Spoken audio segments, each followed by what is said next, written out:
हमारे देश में कुछ अच्छा नहीं चल रहा है, कुछ बुरी बात चल रही है, कुछ नीयत ख़राब है, कुछ बदले की भावना है, कुछ इंतकाम की आग है, कुछ एक हसद और जलन है, और एक कम्युनिटी को, कुछ लोगों को नुकसान पहुंचाना और इसके ज़रिए से अपनी सियासत करना, ये लोगों के जहन में आ चुका है। ये उजाड़ देने का जो जहन है, ये नीयत की खराबी है।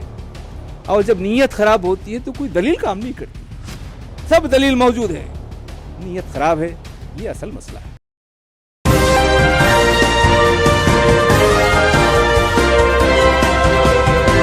पल न्यूज से मैं हूं आपके साथ नदीम अकरम।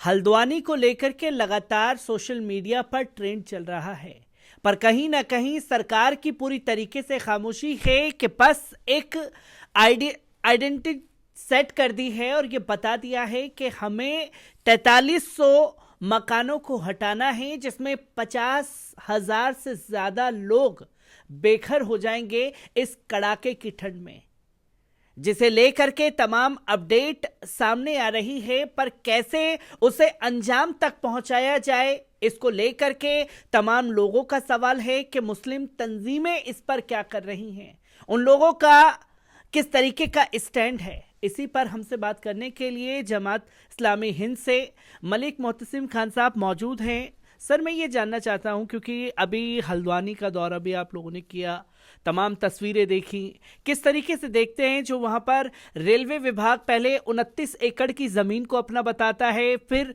दावा करता है कि 82 एकड़ की जमीन हमारी है, जिसमें 50,000 लोग जो हैं वो बेघर होने की कगार पर खड़े हैं। जी, इसमें मुस्लिम जमातों को, दीनी जमातों को क्या करना है, ये असल सवाल नहीं है। असल सवाल ये है कि उत्तराखंड की हुकूमत को क्या करना है, हाई कोर्ट को क्या करना है, सुप्रीम कोर्ट को क्या करना है, देश की जनता को क्या करना है, ये अहम सवाल है। हमारे मुल्क में हमारी उत्तराखंड की जो अदलिया ने, अब वो अदलिया ने जो हाई कोर्ट ने जो जजमेंट दिया है, वो जजमेंट पर कुछ सवाल है। वो सवाल ये है कि जो नीचे की अदालतों में 2007 के बाद से मुकदमे चल रहे हैं, और वहाँ जो हल्द्वानी में जो लोग आबाद हैं, जिसके बारे में एक PIL के ज़रिए बात सामने आई कि वो रेलवे की प्रॉपर्टी है, वो रेलवे की प्रॉपर्टी है या नहीं है, इसको तो अदलिया तय करेगी। लेकिन हम वहाँ गए थे, उसमें ये बात सामने आई है कि वहाँ तकरीबन 80-100 साल से लोग वहाँ आबाद हैं, और उनके पास 1903 के, 1934 के, 1935 के डॉक्यूमेंट है। मतलब आज मुल्क की आज़ादी से पहले वहाँ पर वो बस्ती आबाद है, और उसका सबूत ये है कि वहाँ उसमें 2-3 गवर्नमेंट के कॉलेजेस मौजूद हैं, प्राइमरी स्कूल्स मौजूद हैं, गवर्नमेंट का हॉस्पिटल मौजूद है, और वहाँ 13 मसाजिद हैं, और 2-3 मनादिर मौजूद हैं, और पूरा सिस्टम वहाँ का बाज़ इलाक़ों में सीवरेज बना हुआ है जो 10-20 फीट गहरा होता है। तो ये सब काम कैसे हो गया है? तो मेरा मानना ये है कि वहाँ जो लोग आबाद हैं, कोई गैर क़ानूनी ज़मीन पे आबाद नहीं है। उन्होंने क़ानून के मुताबिक वो ज़मीन ख़रीदी है, क़ानून के मुताबिक उस ज़मीन के मालिक हैं। उनको बेघर करना ये हाई कोर्ट के ज़रिए से और क़ानून की ख़िलाफ़ वर्जी है, दस्तूर की ख़िलाफ़ वर्जी है। इसलिए हम हाई कोर्ट से भी अपील करते हैं। हम अपील ही कर सकते हैं, हम कुछ ज़्यादा हम क्या कर सकते हैं। हम सुप्रीम कोर्ट से भी अपील करेंगे, और हुकूमत जो हमारे मरकज़ की सरकार है और जो उत्तराखंड की सरकार है, उससे ये अपील करेंगे कि वो इसमें इंटरवेंशन करे, और करके रेलवे के गलत इक़दाम से रेलवे को रोके, और वहाँ की जो बस्ती बसी हुई है उसको उजड़ने से बचाए।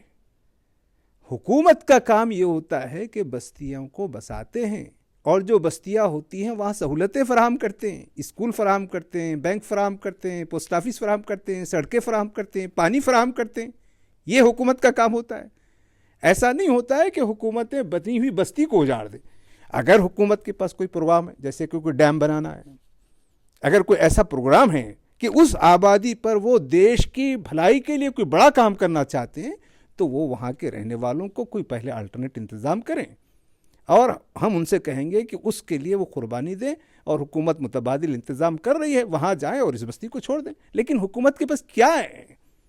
वो तो बात बिल्कुल मानी नहीं जाएगी कि ये रेलवे की प्रॉपर्टी है, इसको उनके पास पूरा कानून मौजूद है कि वो उनकी मुकामी बस्तियों की ज़मीन है। दूसरी बात, अगर फ़र्ज़ कीजिए ये बात मान ली जाए कि वो गैर क़ानूनी ज़मीन पर गैर क़ानूनी तरीके से आबाद हैं, तब भी हुकूमत का काम क्या है कि उसको रेगुलराइज करे, उसको सिस्टमाइज करे, उसके लिए एक कोई पॉलिसी पैकेज बना कर लाए और उसको सही तरीके से लीगलाइज किया जाए। ये नहीं है कि उजाड़ दिया जाए। इसलिए ये उजाड़ देने का जो जहन है, ये नीयत की खराबी है, और जब नीयत खराब होती है तो कोई दलील काम नहीं करती है। सब दलील मौजूद है, नीयत खराब है, ये असल मसला है। ये मसला तो लगातार समझ में आ रहा है मलिक साहब, क्योंकि हम लोगों ने दौरा किया वहाँ पर। एक ये बताया जाता है कि रेलवे की जो ज़मीन है वो केंद्र के अंडर में हो गई, और यहाँ राज्य सरकार की तरफ से स्कूल चल रहे हैं, सरकारी अस्पताल चल रहे हैं। तो क्या ये माना जाए, क्या अब केंद्र सरकार जो है वो ये रेलवे विभाग ये दावा करेगा कि राज्य सरकार ने ज़मीन कब्जा करके स्कूल तकसीम कर दिया या अस्पताल तकसीम कर दिया? पर यहाँ मीडिया इन सवाल को उठाने की जगह ये बता रहा है कि साहब लैंड जिहाद हो गया है, लोगों ने जबरन जो है वहां पर कब्जा कर लिया है। कोई लैंड जिहाद, ये सब एक फर्जी कहानियां हैं और अवाम को गुमराह किया जा रहा है। और ये मीडिया में जो लोग गोदी मीडिया कहलाते हैं, उनकी तरफ से घड़ी हुई कहानी है, फर्जी कहानी है। और हम अब अदलिया ही वाहिद सहारा है। हुकूमत भी कर सकती है, अगर हुकूमत उत्तराखंड ये चाहे कि इस मसले को हल करे। वो 2016 में हाई कोर्ट में एफिडेविट दे चुकी है कि ये रेलवे की प्रॉपर्टी नहीं है, ये नगम परिषद की, गवर्नमेंट ऑफ उत्तराखंड की प्रॉपर्टी है, और वो उस प्रॉपर्टी को वहाँ के मुकामी लोगों ने कानून के मुताबिक लिया है और कानून के मुताबिक आबाद है। ये गवर्नमेंट ऑफ उत्तराखंड अपने 2000 के एफिडेविट से क्यों फिर गई है? और वहाँ अभी जो नैनीताल की अदालतों में अभी मुकदमे चल रहे हैं, टाइटल सूट है वो, कि प्रॉपर्टी किसकी है, किसी को इंडिविजुअल नोटिस नहीं भेजा गया, ये प्रीमिसेस किसका है। तो जो प्रीमिसेस के एक्ट्स हैं कि कौन इसका मालिक है, कौन इसका मालिक नहीं, उसको इंडिविजुअल नोटिस आनी चाहिए थी।